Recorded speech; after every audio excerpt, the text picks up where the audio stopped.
On est bien quand même ici, on va faire ça bien entre nous, comme ça, super sérieux, voilà, pas de gaudriole, pas de dilettante, un truc vraiment carré, professionnel. Vous allez voir, vous n'allez pas rater votre journée ou votre soirée. Allez, c'est parti, générique. Bonjour, bienvenue sur ma chaîne YouTube PPWA pour le test d'un produit très attendu quand même, c'est une grande marque. La marque Sennheiser a osé pondre une deuxième version des Momentum True Wireless. Il y a eu la version 1 il y a à peu près un an. Il y a eu beaucoup de critiques, beaucoup de trucs qui ont été dits. Ils se sont dit on va réviser un peu le dossier pour faire un truc encore mieux, plus beau, pour en vendre plein et surtout rentrer en choc frontal avec des concurrents dont on parlera dans cette vidéo, donc les AirPods Pro d'Apple ainsi que Sony XM3 entre autres. Alors au menu de la vidéo, bien sûr descriptif, c'est quoi, qu'est-ce qu'ils ont mis dedans, est-ce que c'est plus, mieux, petit, moyen, les codecs audio, tout va y passer. Après les écoutes, avec des trucs complémentaires sur la réduction de bruit. Je vous expliquerai un peu comment je teste actuellement la réduction de bruit alors que je ne sors pas de chez moi. C'est juste, c'est magique, vous voyez, c'est magique, magique.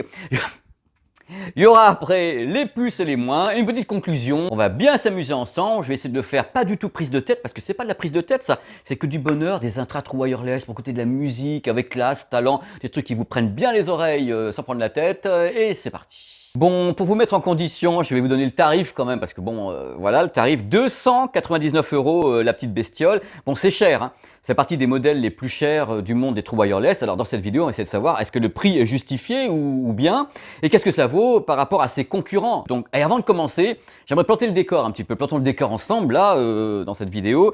C'est donc pas la première fois que Sennheiser nous pond des True Wireless. Les précédents, c'était ceux-ci. Et justement, il y a plein de gens qui les ont achetés en disant, oui, c'est Sennheiser, on va acheter, parce que c'est une grande marque de hi-fi, le son doit être super, doit avoir plein de trucs. Et il y a eu plein de reproches qui ont été faits, notamment sur l'ergonomie, notamment sur le fait qu'ils étaient quand même un petit peu gros, un petit peu balèzes, sur le fait que quand on fermait la boîte, malgré tout, ils se déchargeaient quand même, c'est-à-dire que tu chargeais, le matin tu te levais, hop, tu les prenais, il n'y avait plus rien dedans, il y avait plein de trucs calés entre guillemets pas, et surtout, il n'y avait pas de réduction de bruit numérique sur ce produit, alors qu'il coûtait déjà super cher. Donc pour la version 2, Sennheiser s'est dit, on va essayer d'en vendre quand même un petit peu, et concurrencer un peu tout le monde, donc cette fois-ci, le produit a été vraiment revu dans son intégralité et avec en plus une réduction de bruit numérique. Bon, on va parler un peu technique ensemble, vous allez voir, je vais le faire vraiment accessible, vous allez passer un moment délicieux, hein. Alors d'abord, le form factor du produit, plus petit. Ils sont plus petits que les précédents, qui étaient déjà des gros bonbons qu'on accroche aux oreilles. Là, ça reste un bonbon, mais un bonbon plus petit. Alors, il y a un truc important, il y a 4 paires d'embouts. Alors, j'insiste sur les embouts, parce que ces produits ont tous ce qu'on appelle l'isolation passive. Ça veut dire quoi? C'est-à-dire quand vous les mettez, vous essayez de ne pas entendre également ce qui se passe dehors. Donc, il faut choisir le bon embout pour essayer d'entendre le minimum de bruit externe et avoir en même temps le meilleur son. Parce que si vous ne prenez pas le bon embout, vous essayez d'avoir peut-être un son avec plus de grave, moins de grave, d'aigu, ça dépend des marques. Donc, faites attention, essayez chaque vidéo, hein. Essayez les 4 embouts pour avoir les meilleures caractéristiques, voilà, d'entrée de jeu. Alors le produit est True Wireless Bluetooth 5.1, mais attention, un peu à l'ancienne. J'explique le truc dès le début. Vous avez 2 façons d'envoyer un signal audio Bluetooth vers ce type de produit. La première, c'est que vous envoyez vers un qui va communiquer avec l'autre. Donc, il y en a un qui est le maître et l'esclave, ça s'appelle comme ça en audio. Et là, c'est le cas, c'est-à-dire qu'on appaire celui-ci qui va envoyer le signal à l'autre, donc au travers de votre... Bon, bref, vous avez compris. La deuxième solution, c'est ce que fait Apple ou bien Sony, c'est d'avoir 2 flux séparés. On ne sait, voilà, ils sont entièrement séparés et indépendants, ça fait qu'ils ne se parlent pas entre eux, ils parlent tous les deux au smartphone de façon totalement indépendante. Concernant les codecs audio, là, ça va, c'est du AAC, SBC et aptX. Et je serais méchant, je dirais qu'il n'y a pas la PTX low latency, donc la PTX avec une faible latence. Et je pense que l'avenir ira de toute façon vers la PTX adaptif, qui permettra d'avoir des résultats encore meilleurs, mais ça faudra attendre un petit peu. Donc AAC, SBC, aptX, c'est toujours ça de prix, hein. La réduction de bruit numérique, c'est ce qui manquait sur la précédente mouture. Donc Sennheiser s'est dit, on va faire ça va être génial et tout. Donc un micro par oreillette, qui sont bien sûr là pour capter les sons incidents et faire le calcul pour essayer de réduire le son externe. Donc ce qui se passe, c'est que par rapport à ses concurrents, là il n'y a qu'un micro. Et il y a d'autres concurrents qui ont 2 micros, c'est-à-dire un premier micro et un deuxième micro d'analyse qui font une sorte de contrebalance pour appuyer la réduction de bruit numérique. Ce n'est pas la solution qui est adoptée par Sennheiser. Je le regrette un peu. Oh, je le possible. Je le regrette un peu et je le dis dès le début. Vous allez dire que je tabasse le produit dès le début, mais je suis là pour vous dire ce que je pense de ce qui est fait par Sennheiser par rapport à ses concurrents qui sont en plus moins chers. À l'intérieur de ces petites choses, il y a des drivers, donc des haut-parleurs, signés Sennheiser. Sennheiser fabrique les choses depuis très très longtemps, un diamètre 7 mm avec une bande passante qui va de 5 à 21 000 Hz, avec en même temps une petite sensibilité de 108 dB et une très très faible distorsion de 0,8%. Vous voyez, je sais tout par cœur. Même pas de prompteur le mec, hein. Fort quand même. Il y a évidemment un micro pour les appels téléphoniques, mais que seraient des True Wireless sur une bonne application? Et Sennheiser a pondu une bonne application pour gérer le produit sur iOS et Android. Et un truc que j'aime bien sur l'application, immédiatement d'entrée de jeu, il y a un égaliseur. Un égaliseur comme ça au doigt, vous pouvez donc égaliser la bande passante, avoir plus de graves, plus d'aigus, suivant vos desiderata, ce que vous voulez. Vous pouvez tout gérer ou bien appuyer sur un bouton et c'est flat, c'est comme le produit est en mode neutre. Voilà, tout simplement. Il faut savoir également que cette bestiole vous cause un petit peu en anglais dans les oreilles quand vous commencez à faire toutes les manœuvres d'appairage. Pairing, stop et tout. Bon, c'est une voix très agréable, mais tout est en anglais sur la bestiole. Il y a également la possibilité d'avoir le mode Hear Through. Vous en parle depuis un petit moment, ce mode Hear Through, c'est le mode transparent.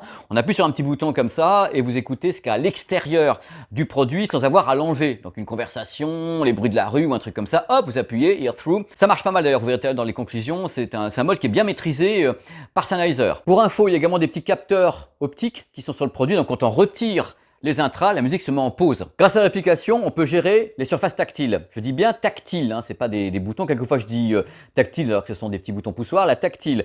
Donc, c'est un petit peu le bazar. C'est bien qu'il y ait toutes les indications à l'écran parce qu'on a 4 points de réglage adressables. Donc, concernant la réduction de bruit numérique, il y a un truc sur l'application qui me gêne un peu, c'est que c'est uniquement on ou off. C'est-à-dire que je n'ai pas trouvé un truc où tu règles en fin de compte le type de réduction de bruit numérique. Les concurrents le font, hein, c'est-à-dire qu'en effet Sony vous dit est-ce que tu veux plus ou moins réduire les voix humaines, plus ou moins réduire les bruits de la rue, les bus, les machins. On peut gérer. Là on gère rien, c'est lui qui gère tout seul à votre place. On verra tout à l'heure si c'est efficace ou pas. Je préfère garder le contrôle quelquefois et qu'on me donne la possibilité de gérer avec l'application ce que moi j'aimerais réduire comme type de son. Voilà, il faut compter bien sûr sur la réduction de bruit passif pour rattraper peut-être ce que ne fera pas la réduction de bruit numérique. Je ne sais pas, je ne veux pas dévoiler la fin de cette vidéo, c'est pas mon genre. Si vous voulez faire du sport avec, IPX4, donc supporte la pluie et la transpiration, mais ne va pas plus loin, il ne faut pas les immerger ou un truc comme ça. Parmi les nouvelles qui me dérangent compte tenu du tarif de la bestiole, le boîtier de recharge uniquement filaire. Ce n'est pas une recharge sans fil, ça coûte quand même 300 € l'ensemble. Vous jugerez vous-même. L'autonomie a fait un progrès par rapport au précédent, c'est 2 fois plus, donc c'est 7 heures d'autonomie pour les petites bestioles et vous avez 3 charges de plus avec le boîtier. USB type C, quand même. Bon, comme vous l'avez détecté quand même un petit peu dans mes propos, tout n'est pas parfait sur le produit, surtout si on compare avec ses concurrents, on le fera tout à l'heure dans la conclusion, mais il y a toujours un truc qui sauve Sennheiser, mais qui le sauve, mais grave de chez grave, c'est que c'est une boîte de professionnels d'audio depuis des années, ils fabriquent des casques, des micros pour le secteur grand public, secteur pro, vous avez le reportage sur ma chaîne ici, tourné en Allemagne chez Sennheiser, et là, la question est, est-ce que ces produits entrent dans les cases de ce que je suis en droit d'attendre d'un Sennheiser, est-ce que vous êtes en droit d'attendre, est-ce que le public est en droit d'attendre? La réponse est... T'as le gros salaud qui dit pas, tu vois, les mecs chez Sennheiser, ils sont là. La réponse est oui. Alors, mais moi, il faut que je développe, je sais pas dire oui sans vous développer les choses. Donc, j'ai quand même passé beaucoup de temps avec le produit. J'ai le temps, hein, en ce moment, de passer vraiment du temps à écouter les produits. J'ai écouté ces intras True Wireless avec des fichiers en qualité MP3, en qualité CD, avec un codec audio AAC ou bien aptX. Donc, j'ai fait tous les cas de figure, j'ai fait tout le truc pour arriver à la conclusion suivante, c'est qu'on a affaire à un son que moi j'appellerais cristallin. Qu'est-ce que j'appelle par cristallin? C'est un son qui est très défini, surtout sur l'aigu, on va y revenir, et qui est très, je vais dire le mot que j'aime pas trop, pur. Alors pur, ça veut rien dire en audio, disons qu'il n'est pas pollué, il est net. Voilà, et le mec il trouve les mots, il est net. On va parler du grave. Croyez pas que c'est parce que j'ai dit cristallin qu'il n'y a pas de grave. Il y a du grave. Il y a vraiment du grave. J'ai fait les essais vraiment avec l'égaliseur en flat, hein, c'est-à-dire en neutre pour pas piper les essais et que ça aille de tous les côtés. Non, c'était en neutre. Il y a vraiment du grave. Il y a une sacrée présence. J'ai mis de la dance music, des trucs comme ça. C'était vraiment très rond, très doux, très chaleureux. C'est un grave qui est très présent, qui n'est pas omniprésent. Il ne va pas vous bouffer la tête à moins que vous appuyez sur tous les points d'égaliseur et que vous mettiez le grave à fond. Globalement, si vous laissez en neutre, il a une belle présence, une belle texture. C'est un très beau grave. Alors, on va directement aller vers l'aigu parce que l'aigu en fait des caisses quelque part. Tout est tourné vers un son très cristallin, très précis dans l'aigu. Un truc qui vient te chatouiller comme ça sur certaines fréquences, la guitare et autres. Mais du coup, il y a quelquefois une légère sibilance, c'est-à-dire un truc où vous allez avoir quelques accrochages sur l'aigu parce qu'il va très loin, il est il est très défini dans l'aigu. Donc peut-être faut le freiner avec l'égaliseur, mais globalement l'aigu est très mis en avant dans sa restitution. Voilà, le médium. Alors le médium, pour vous résumer, le médium c'est les voix, le chant, certains instruments, certains synthés. Le médium n'est jamais excessif. C'est pour ça qu'on entend bien l'aigu très défini, très cristallin. C'est pour ça que le grave est bien maintenu. C'est parce que le médium n'en fait pas des wagons. C'est-à-dire qu'on n'a jamais d'agression de la part du médium, à moins que votre fichier soit carrément pourri et moisi. Tout ce que j'ai écouté, c'était très très net, avec justement un placement du médium qui était parfaitement situé entre le grave et l'aigu. Donc on a quelque chose d'assez équilibré et qui est très agréable à l'écoute, ce n'est jamais fatigant. Peut-être quelquefois l'aigu vous titille un petit peu le tympan, il y va un peu fort, il faut le freiner, mais globalement, j'ai pu écouter pendant des heures sans me retrouver avec « oh là là, c'est pas possible ». Donc le son est extrêmement clair. Avec un bon fichier en qualité CD, avec du AAC ou de la PTX, on a un rendu hyper agréable, hyper rond, à la limite une certaine douceur ouatée pour tes oreilles, très peu d'agression globale. C'est un rendu qui se rapproche de ce que j'avais fait sur la chaîne avec les Cambridge Audio, qui est un rendu très très hi-fi, très maîtrisé, très européen dans la texture audio. C'est assez proche de ce que pourraient faire les AirPods Pro avec un égaliseur qui est flat. Et c'est un peu éloigné des XM3 qui est le XM3 est beaucoup plus rentre dedans. Les Sony sont beaucoup plus rentre dedans, il faut les freiner un peu. Lui, il faut uniquement freiner un peu l'aigu et globalement, il est assez rond, assez doux, c'est agréable. Il n'y a pas eu de coupure ou de micro-coupure, hein, ça s'est bien passé en Bluetooth. Alors il y a un truc que je vous dire également, c'est qu'il y a du volume. Quelquefois on se plaint, vous me dites « oh là là, je suis à fond sur le smartphone, ça pète pas, il n'y a pas de patate ». Non, là il y a du volume. Vous pouvez y aller, vous pouvez monter, le grave va pas lâcher, il n'y a pas beaucoup de distorsion ou même très très peu parce que je suis quand même allé très fort au niveau volume avec certains fichiers qui a vraiment la patate et il tord pas, je veux dire, ça tient bien. La partie audio sur ce produit est maîtrisée par Sennheiser et ça je le savais à l'avance, je me doutais que l'audio était maîtrisé. Bon, on va rigoler un petit peu, on va parler ensemble de la réduction de bruit numérique. Alors là, vous avez une question qui est légitime. Mais Pépé, comment tu fais pour tester la réduction de bruit numérique, toi qui te baladais dans le monde entier, au milieu des rues et autres? Eh bien, j'ai une technique. Une technique qui vaut ce qu'elle vaut, mais elle est vachement bien. Sur une clé USB, j'ai des tas de bruitages. Des bruitages d'intérieur, de bruit de carlingues d'avion, des bruitages de bus, dans la rue, des tas de trucs. Et j'ai un home cinéma dans une pièce qui spatialise tout ça. Ça fait que j'envoie comme ça des tas de bruitages dans une pièce, des bruitages de la vie, de la life à l'extérieur. Et je mets mes petits intras et je vois ce qui est annulé, ce qui n'est pas annulé. C'est drôle et en même temps c'est pas drôle parce que je préférerais être dehors pour tester ça, mais c'est une très bonne solution pour le faire en intérieur. Alors voilà ce que je pense de la réduction de bruit numérique des Sennheiser Momentum True Wireless 2. Eh bien, malheureusement, c'est pas la meilleure du monde. Elle fait le boulot, mais par rapport à ses concurrents, c'est-à-dire Sony XM3 ou bien Apple AirPods Pro, la réduction de bruit numérique n'est pas aussi efficace. De plus, on ne peut pas vraiment la gérer. Vous n'allez pas avoir une réduction de bruit drastique qui va tout péter et que vous n'entendrez plus rien. Non, c'est pas le cas avec ça. Par contre, il y a un truc qui m'a fait entre guillemets marrer ou sourire, je sais pas comment le prendre, c'est que quand on arrête la réduction de bruit numérique, on a la réduction de bruit passive, c'est-à-dire le fait de les enfoncer tout simplement et qui fait que bon, il coupe une partie des sons. Et ça se passe très très bien. C'est-à-dire que l'isolation passive fonctionne vachement bien. Oh, je vous connais.